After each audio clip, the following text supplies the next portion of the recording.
Praise be Jesus and Mary, now and forever. We're continuing our series on Franciscan spirituality today and on the Theology of Art. And so we're going to speak of St. Francis as a troubadour, as God's musician.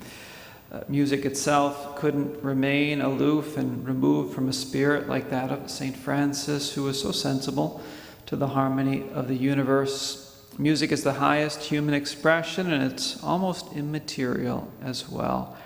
It's the most universal expression which knows how to speak about or communicate things which are often inexpressible.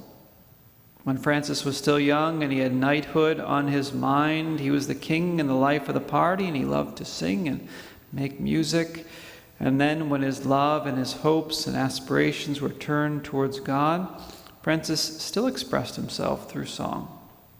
The beauty of the universe, which filled him with love for the Creator, loosened his tongue in song. He became the herald of the great king, as he himself said to the brigands once day before they beat him and tossed him into the snow on the side of the road. That's typically how God's artists are treated anyway. Sometimes Francis sung his pure joy in French, which was the language of the troubadours and also the native language of his mother. Francis would compete in singing with a nightingale, and he declared himself defeated in the competition. He competed with the birds from the Venetian island, which takes its name from him when he returned from the Orient with Friar Illuminato. He sang the Holy Gospel with a fiery accent in the mystical night at Greccio.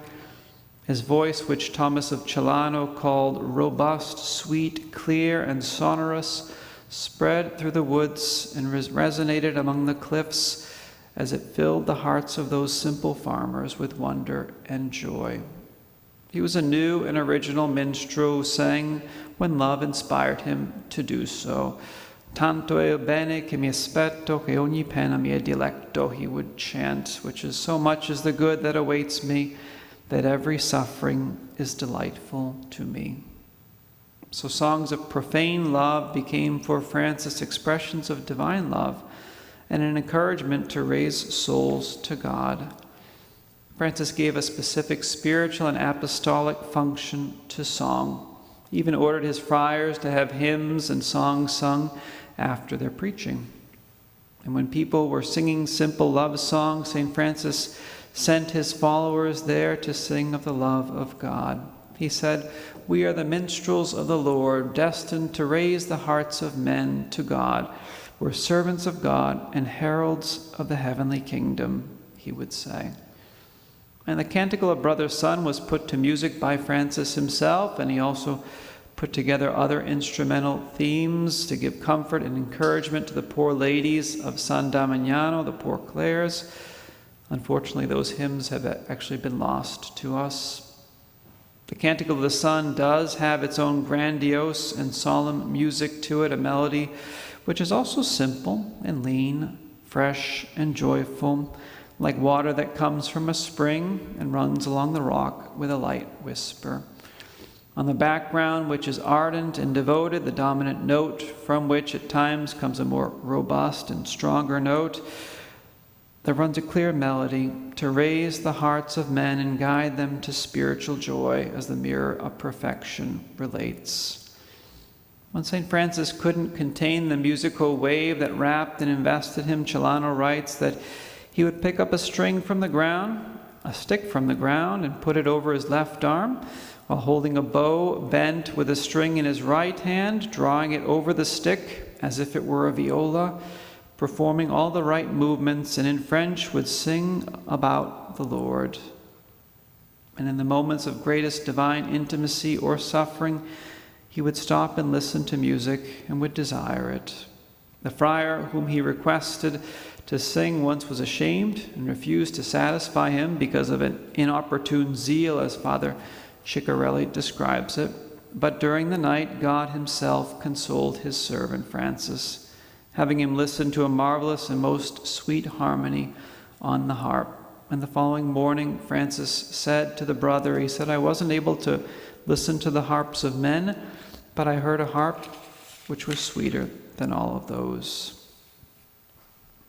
In the book on the considerations of St. Francis's Stigmata, we read that When Francis wanted to taste a bit of the joy of heaven, it says, immediately an angel appeared to him with a very great splendor, and who had a viola in his left hand and a bow in his right. And Francis was stupefied at the appearance of the angel.